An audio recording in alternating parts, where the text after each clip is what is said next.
자, 오늘은 마태복음 6장 6번 자료의 2페이지로 바로 들어가도록 하겠습니다. 이사야 32장 17절 공의의 열매는 화평이요. 지금 화평케 하는 자는 하나님의 아들이라 그름을 받을 것이요. 그 말씀을 지금 나누는 중입니다. 화평이라는 건 공의의 열매다라고 이렇게 이사야 선지자가 말씀을 했고, 공의의 결과는 영원한 평안과 안전이라. 그래서 화평이라는 의미를 아주 명확하게 설명을 해놨어요. 사도행전 10장 36절 38절 만유의 주 되신 예수 그리스도로 말미암아 화평의 복음을 전하사. 그러니까 화평의 복음이라는 말씀을 이해를 하기 위해서는 앞에 인용한 이사야 32장 17절을 먼저 읽어야죠. 그러면 화평의 복음의 내용이 뭔가를 알 수 있죠. 이스라엘 자손들에게 보내신 말씀 곧 요한이 그 세례를 반포한 후에 갈릴리에서 시작하여 온 유대에 두루 전파된 그것을 너희도 알거니와 하나님이 나사렛 예수에게 성령과 능력을 기름 붓듯 하셨음에 그가 두루 다니시며 앞에 나오는 성령은 생명과 관계되고 능력은 능력의 영과 관계되고, 영은 항상 속부분과 바깥 부분 양면을 다룬다. 여기서는 성령과 능력으로 기름을 부었다 이렇게 해서 예수님께 하늘 아버지께서 이렇게 능력으로, 성령과 능력으로 기름을 부으신 거죠. 그가 두루 다니시며 선한 일을 행하시고 마귀에게 물린 모든 사람을 고치셨으니 이는 하나님이 함께 하셨습니다. 함께 하시는 건 성령과 능력으로 기름을 부으심으로, 기름 부음을 받으면 곧 임마누엘의 하나님이 되시는 것이기 때문에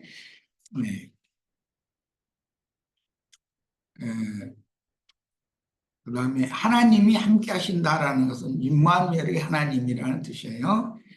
주님의 이런 사역이 왕으로 다스리는 목자의 사역이다.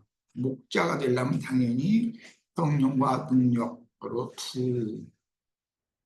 여기서 이제 두 가지 기름 부음을 말했지만 이것은 생명과 능력의 영이에요. 그다음에 이는 하나님이 함께 하셨습니다. 주님의 이런 사역이 왕으로 다스리는 목자의 사역이니, 주님은 많은 목자들을 두고 우주적인 목장을 경영하시는 목자장이시죠. 에베소서 2장 14절 그는 우리의 화평이신지라. 여기 그는 예수님을 말한 거예요. 둘로 하나를 만드사. 이것은 마음에 새긴 율법에 잡힌 사람들과 종문의 율법에 세뇌당한 사람들, 이제 둘이라고 표현한 거예요. 원수된 것 곧 중간에 막힌 담을 자기 육체로 하시고, 여기 담, 중간에 막힌 담이라는 것은 육적 자아를 의미하는 죄성을 말하는 거예요. 그런데 이것은 성소와 지성소 사이를 가로막는 육체라고 그러는데 육적 자아를 상징하는 둘째 휘장이 있죠. 그것으로 상징이 됐어요. 그리스도는 화평의 실제이기 때문에 지성소의 속죄에서는 화목제의 피를 뿌려서 하나님과 죄인들 사이를 중재하여 화해시키는 그리스도 자신입니다.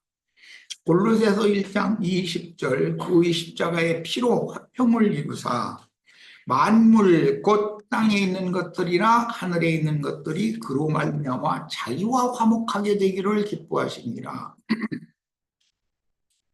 하나님은 인자 예수의 십자가의 피로 하나님과 죄인들 사이에 화평을 이루신다. 그러니까 예수님은 화평의 실제가 예수님인 것이죠. 이것은 속죄소를 은혜의 보좌, 영광의 보좌 이렇게 표현을 하는데 그 속죄소를 그 헬라어로는 그 힐라스테리온이라고 해서 무슨 피를 뿌림으로 속죄소에 피를 뿌림으로 인해서 대제사장이 그 가슴과 어깨에 메고 품고 들어간 이스라엘 백성들과 하나님 사이를 중재를 해서 화평이 이루어지게 하는 것이죠. 네. 그런 것은 제사법으로 비유가 됐어요. 야고보 3장 18절 화평하게 하는 자들은 화평으로 심어 의의 열매를 거두느니라. 이 말씀은 이사야 32장 17절에서 인용한 말이죠. 이미 우리 이사야 32장 17절 다시 봅니다. 공의의 열매는 화평이요 공의의 결과는 영원한 평안과 안정이다 그랬어요. 의의 열매라는 거, 공의의 열매가 바로 화평이다라는 거예요.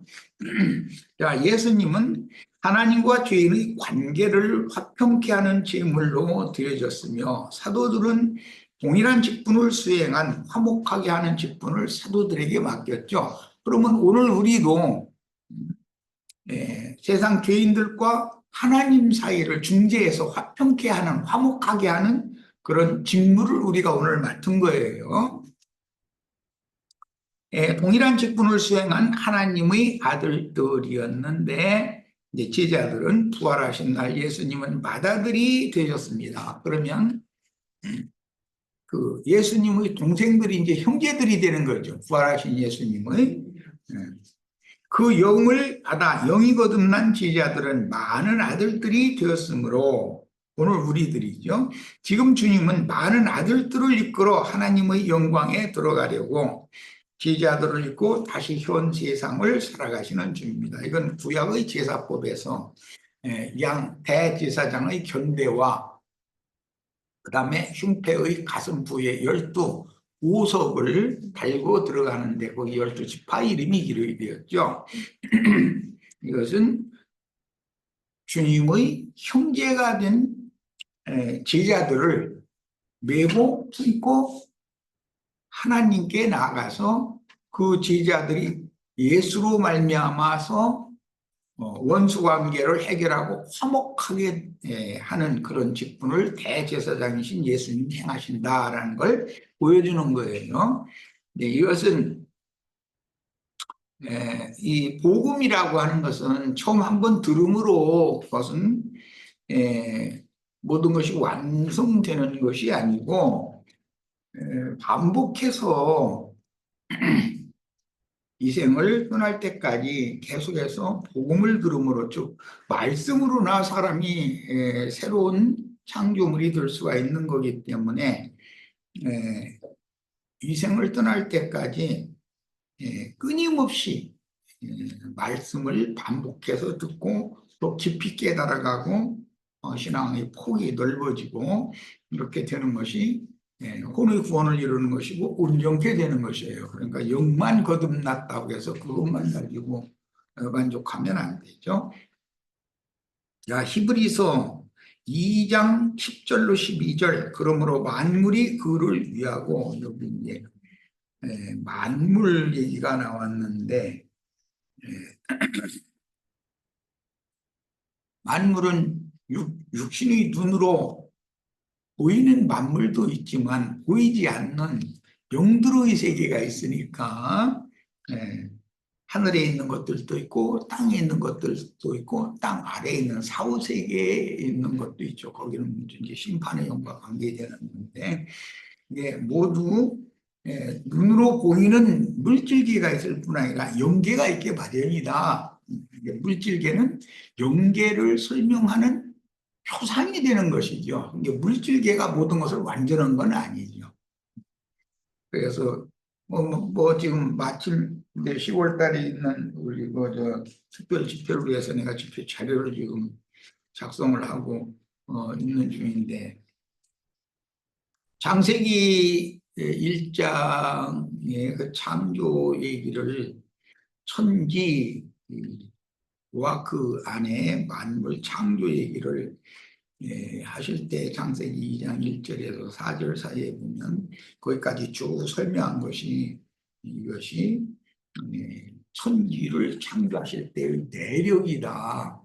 이렇게 이제 표현이 됐는데 그 천지 창조는 영원하고 완전한 새 창조를 이룰 것을 표상으로 보여주는 것이고 첫 아담 세계에 주신 것은 주로 이제 물질 세계에 속한 것이기 때문에 영원한 영계에 속한 새로운 창조 세계를 창조하시는 것도 여전히 말씀으로 해야 된다는 거예요. 그러니까 말씀을 한 번만 들어서 가지고 되는 건 절대 아닌 거죠. 그래서 인친다는 말씀도 나오고 이제 여러 가지 표현들이 나오는데 이번 10월 달에 있을 특별 집회를 통해서 천지 창조가 하나님의 새 창조로 두 번째 창조되어져야만 모든 만유가 새로워진 새하늘과 새 땅에 있는 새로워진 만물의 새 세계가 실현되어져야 된다. 이것은 영적으로 성취되어져야 된다라는 말이에요. 그래서 지금 우리들은 이런 말씀을 계속 반복해서 들으므로 말씀으로 창조하신 물질계의 창조를 통해서 로고스 말씀으로 창조한 말씀이 레마 말씀으로 새로운 창조를 해야 되기 때문에 이것은 오늘 우리들이 이런 말씀을 나누는 것은 나 자신이 새 영과 새 마음을 하나님께로 받아서 새 영은 하늘에 응하는 것이고 새 마음은 새 땅에 응하는 것이기 때문에 그 안에 모든 하나님이 창조한 피조물들이 이렇게 구원을 얻고 온전케 되어진 하나님의 아들들이 영광 중에 나타나는 것을 모든 피조물도 지금 고대하고 있다는 거예요. 그러니까 모든 만물의 영장인 사람이 영광에 들어가면 그 사람을 통해서 사람의 구속과 구원을 통해서 모든 만물도 다 함께 영광에 참여할 수가 있게 된다 그런 말이죠. 현재 물질 세계에서는 모든 피조물들이 마귀의 소유로 첫 아담을 통해서 마귀에게로 다 넘겨줘 버렸기 때문에 이게 마귀에게로 넘겨졌다는 것은 어둠과 죽음의 권세에게 맡겨졌다는 뜻이라 모든 생물이 영생할 수 없고 다 죽는 것이 있는데 이제 갑절로 저주를 받으면 죽고 또 죽는 이제 그런 저주가 임하는 이치와 영적 장자들은 갑절의 복을 받는다. 그것은 살고 또 사는 거죠. 이제 그거는 다시는 죽음이 없는 영원한 영생의 세계를 얻고 취하여 누리게 된다. 그러니까 갑절의 복도 있지만 갑절의 저주도 있다. 이런 이야기가 이제 성경에 나오지만 이런 것들을 소상하게 설명을 듣고 선지자들을 통해서 증거하신 하나님의 말씀을 가르침받지 않으면 성경을 읽어도 그런 데 대한 관심이 없죠. 그냥 먹고 사는 것에 바쁘고 뭐 세상사의 일에 바쁘다 보니 또 그런 얘기를 해줘도 이 거듭나고 영이 밝아진 사람이 아니면 이런 얘기가 들리지도 않죠. 저 사람은 무슨 얘기하고 있는지 모르겠다 이러지. 예배당에 나가서 11조 헌물 잘 내면 부자 되게 해준다. 그런 얘기는 막 귀가 막 당나귀처럼 막 금방 막 열려가지고 그런데 내가 이런 걸 가르치고 또 이번 뭐 특별집회 때 이제 이런 걸 소상하게 말씀을 이제 증거를 할 건데 그런 말씀 가르치면은 에이 뭔 소리지 도무지를 못하겠다 이러버리죠. 우리 지체들은 그런 일 절대 없기를 바래요. 11절 거룩하게 하시는 이와 거룩하게 함을 입은 자들이 다 한 근원에서 난지라. 이 한 근원은 하나님 아버지 또는 머리라는 성경 용어가 나오는 것은 조상, 근원, 원천, 예? 예, 아버지라는 뜻이고 그 아버지를 하늘로 상징한다. 하나님을 하늘이라고 그러죠. 남편이고 머리다. 하늘이 작은 당연히 땅이에요. 그러니까 예, 천지가 창조된 내력인데 이것이 새 하늘과 새 땅으로 다시 창조가 되어져야만 영원한 거다. 이제 이것을 말하고자 하는 것이 성경 이야기다라는 거예요. 이런 이야기를 알아들을 수 있으면 갑절의 복이 임한 사람이죠. 이런 얘기하면 도대체 그 사람 무슨 소리 하는지 모르겠단 말이에요. 그러면은 아직 성경이 말하는 영생이라고 하는 용어와 저주, 아담에게 들어온 저주를 아브라함을 통해서 복으로 바꾸셔서 복의 근원인 아버지, 믿음의 조상 아버지, 아브라함을 아버지라고 하는 것은 복의 근원이다 이 말이에요. 시작됩니다. 이런 말이 기독교계에서는 세상적인 어떤 그런 복을 자꾸 생각을 하다 보니까 성경이 안 풀리는 거 이게 지금. 우리는 하늘의 신령한 복과 땅의 하늘의 기름짐과 땅의 하늘의 이슬과 땅의 기름짐으로 갑절의 복을 다 받으시기를 바라요. 땡처럼 갑절의 저주를 받아서 죽고 또 죽는 교회 목사님들을 이런 다 죽고 또 죽을 사람들이잖아요. 그러면 이제 그런 얘기하면 이제 기독교계 난리 나는 것입니다. 우리 목사님 얼마나 머리도 좋고 설교를 잘해서 많은 사람 와서 이렇게 큰 예배랑 뭐 이태리 이제 그 유리 막 반짝반짝 빛나는 거 수입에다가 예배당 어마무시하게 이렇게 지어놓고 이런 능력이 있는 능력의 종 불의 종을 말이야. 갑절의 저주가 받아가지고서 불못에 떨어질 사람이라고 어떻게 그렇게 함부로 말하냐. 이렇게 나가버리거든. 근데 이것은 이상과 계시가 너무 없는 거예요. 가인의 길에 행하는 자들이라는 것이 멀리 있는 게 아니에요. 신약의 용어로는 발람과 니골라당이 다 그게 가인의 길에 행하는 자거든. 그런 이치를 알아야 되는데 참, 딴 얘기까지 갔는데, 그러므로 형제라 부르시기를 부끄러워 아니하시고 이르시되 내가 주의 이름을 내 형제들에게 선포하고 내가 주를 교회 중에서 찬송하리라 하셨습니다. 여기 부활하신 주님의 형제들과 교회라고 하는 이 용어가 세상 기독교계에서는 이게 너무 오해되고 있는 거죠. 신부나 목사 보고 형제가 될 거예요. 신부나 목사라고 그냥 그 위치를 그 명분을 계속 붙일 거예요. 그렇게 말하면 나는 뭐 아무렇게 해도 좋다. 대부분 그렇게 말해요.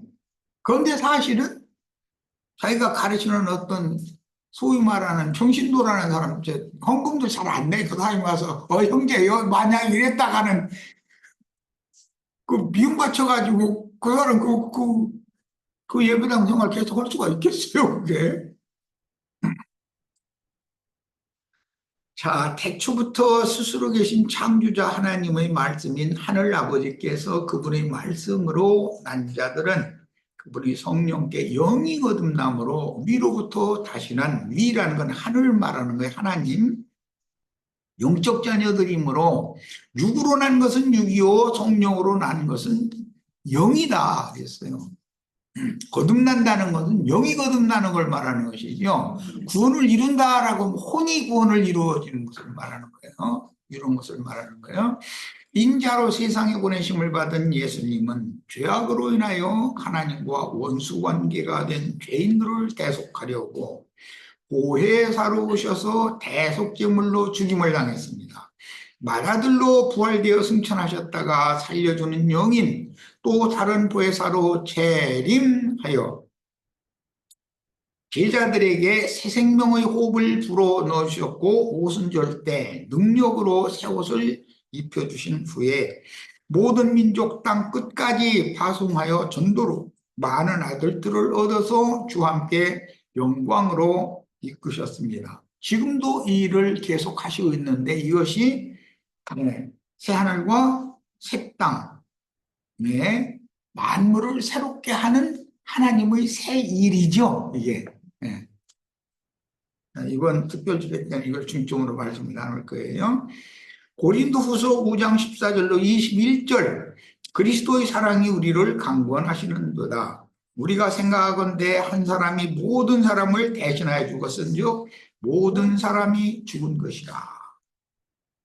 예수의 죽음은 아담 세계의 죽음이다. 전체의 죽음이다. 그런 말이죠 지금. 그가 모든 사람을 대신하여 죽으심은 예수님이 대표죠. 살아있는 자들로 하여금 다시는 그들 자신을 위하여 살지 않고, 여기 살아있는 자들이라는 건 영이 살리심을 받았다 이 말이에요. 오직 그들을 대신하여 죽었다가 다시 살아나신 이를 위하여 살게 하시니라. 그러니까 우리는 육신의 예수를 위하여 사는 게 아니고 그 영이 되신 그리스도 예수를 위하여 사는 사람들이죠. 그러므로 우리가 이제부터는 어떤 사람도 육신을 따라 알지 아니하노라. 비록 우리가 그리스도도 육신을 따라 알았으나 이제부터는 그같이 알지 아니하노라. 예수님만 영을 따라서 아는 지식 안에서 우리가 살아야 된다는 것이 아니고, 지체들을 볼 때도 그 속에 그 마음에 숨은 속사람을 볼 줄 알아야지.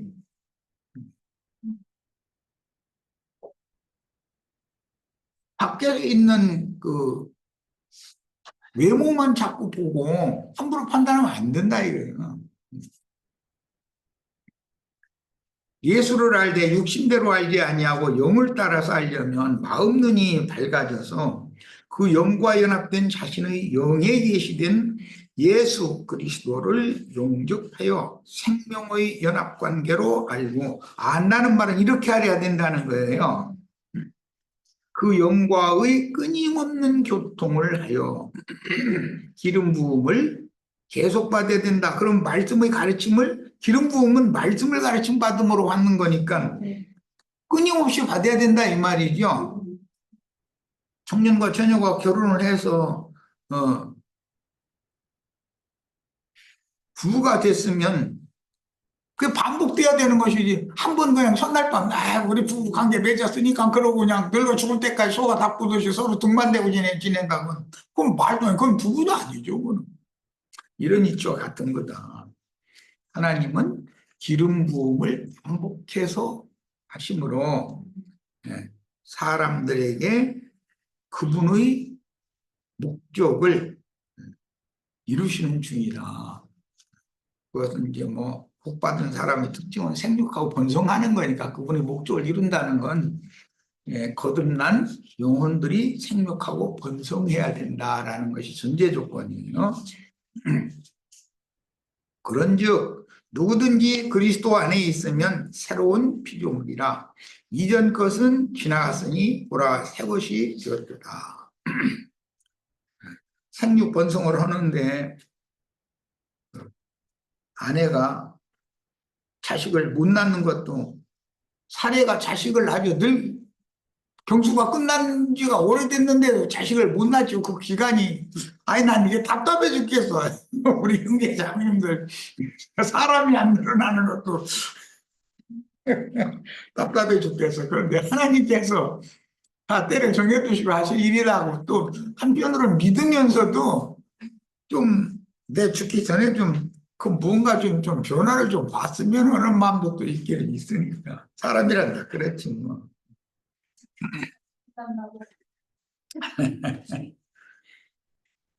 또 사람 숫자면 개나 돼지나 뭐 육에 속한 사람들 많이 불러 모아다 꽉 채워놓으면은 교회가 타락하고 세속화되기가 쉽죠. 그런 면도 있지, 한 면에서는.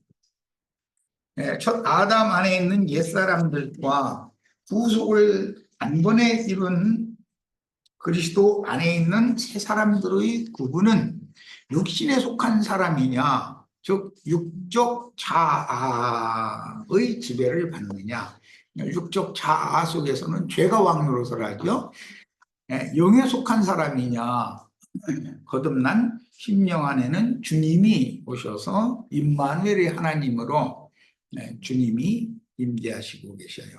그 문제이며 나타난 현상은 세속 교계의 신자들이냐, 밖으로 나타나는 현상이 이렇게 나타난다는 거예요. 하늘에 기록된 장자들의 교회에 속한 신자들이냐의 여부로 갈라지게 된다. 근데 개인적으로는 영에 있는 사람이냐 육에 있는 사람이냐로 나눠지는 거죠.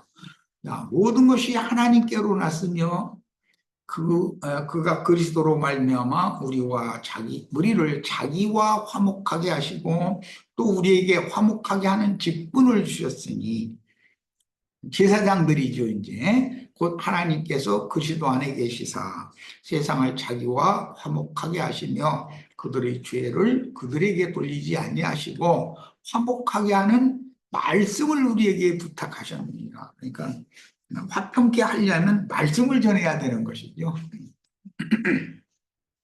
사람이 회개하고 돌이키면 하나님이 진노를 풀고 그를 받아주시는 것이니까, 그것이 화평케 되는 관계이니까, 화목하게 하는 말씀을 맡은 많은 아들들인 참 제자들은 독생자께서 아버지의 보내심을 받아 세상에 천국의 씨를 뿌림으로 영으로 깨달아 마음에 믿어진 영혼들과 영적인 혼인을 하신다. 육적인 세상의 혼인이라는 건 영적 혼인을 보여주는 표상일 뿐이죠. 천국의 제자된 서기관들이 되어 증인들의 전도를 은혜로 받아들이는 영혼들에게 성령의 기름 부음을 받게 해주는 통로들이므로, 천국의 제자된 서기관들은 복음을 은혜로 받아들인 영혼들에게 성령의 기름 부음을 받게 해주는 통로 역할을 한다. 이제 통로들이라고도 내가 표현을 했지만 이것은 중매장이다 그런 말이에요. 천국 농사를 하시는 그리스도의 동역자들로서 현세에는 고난을 함께 당하는 것이 당연하고, 오는 세상에서는 새 땅과 연합하는 천국 혼인에 참여하는 아들들이 됩니다. 이건 지난번 이사야 62장을 내가 자주 인용을 하는데, 거기에서 예루살렘의 아들들과 시온의 딸들이, 청년과 처녀가 혼인을 하는 것처럼 야훼 하나님 자신이 비올라, 또 헵시바 뷸람과 혼인을 한다, 이렇게 표현을 했어요. 그러니까 그런 성경의 의미를 잘 이해를 하시기를 바라요. 자, 그러므로 우리가 그리스도를 대신하여 사신이 되어 하나님이 우리를 통하여 너희를 권면하시는 것 같이 그리스도를 대신하여 간청하노니 너희는 하나님과 화목하라. 하나님이 죄를 알지도 못하신 이를 우리를 대신하여 죄로 삼으신 것은, 예수님은 유일한 무죄자인데 그분을 죄로 삼았다. 세상 모든 세상 죄를 예수님에게 대신 짊어지게 했다, 그런 말이죠. 그 말은 예수님이 형벌을, 세상 그 모든 죄인들의 그 형벌을 예수님이 대신 담당해야 된다, 그런 말이에요. 이제 이런 거 보고 대속죄물이다 그러죠. 그 안에서 하나님의 의가 되게 하려 하십니다. 인자로 오신 독생자 예수는 세상의 모든 범죄를 한 몸에 짊어진 죄덩어리로 심판을 받고 죽임을 당하심으로 장대에 달린 못됨의 예언을 실현하셨습니다. 사도들에게 맡긴 복음은 화평케 하는 복음이었으니 사도들의 전도로 얻어진 영혼들은 지난 모든 죄와 허물들을 사면받아 하나님과 화평이 이루어졌는데, 모든 생물의 영장인 사람들이 하나님께로 돌아와 화평한 관계로 회복되면 모든 피조물도 함께 회복이 되는 것이다. 이것을 새 창조의 세일이라고 그러죠. 그러니까 창세기에서 천지와 만물이 창조된 내력이라는 것은 새하늘과 새 땅에 만물을 새롭게 하시는 새 창조로나 완성이 되는 것이지, 아담 세계의 창조와 완성은 아니다라는 건 모형이고 표상일 뿐이에요. 자, 그래서 모든 피조물이 고대하는 바는 하나님의 아들들이 주와 함께 영광의 새 세계로 나타나는 것이니, 둘째 아담인 예수 그리스도, 그러니까 하나님의 아들, 구속받고 구원을 이룬 온전케 된 하나님의 아들다운 아들들이 나타나는 것이 모든 피조물들도 고대하는 바라는 거예요. 그래야 모든 피조물들도 하나님의 영광에 참여할 수가 있으니까. 지금은 저 아담을 통해서 세상신 마귀에게 모든 창조물들이 다 마귀 손아귀에 있는 거잖아요. 그러니까 사람이 고통받는다는 것은 모든 만물도 다 고통받는다라는 뜻이다라는 거예요. 사람은 만물의 영장이기 때문에 사람이 대표죠. 둘째 아담인 예수 그리스도의 구속을 믿음으로 받은 많은 아들들을 통해서 온 땅에 내려진 하나님의 저주가 풀리고 복이 임한 새 하늘과 새 땅이 되면, 이것은 새 영과 새 마음, 그 안에 모든 빛에 속한 것, 하나님에 속한 것, 생명에 속한 것들이 그 안에 새 영과 새 마음 안에 충만하게 되는 것이 하나님의 새 일의 완성인 것이죠.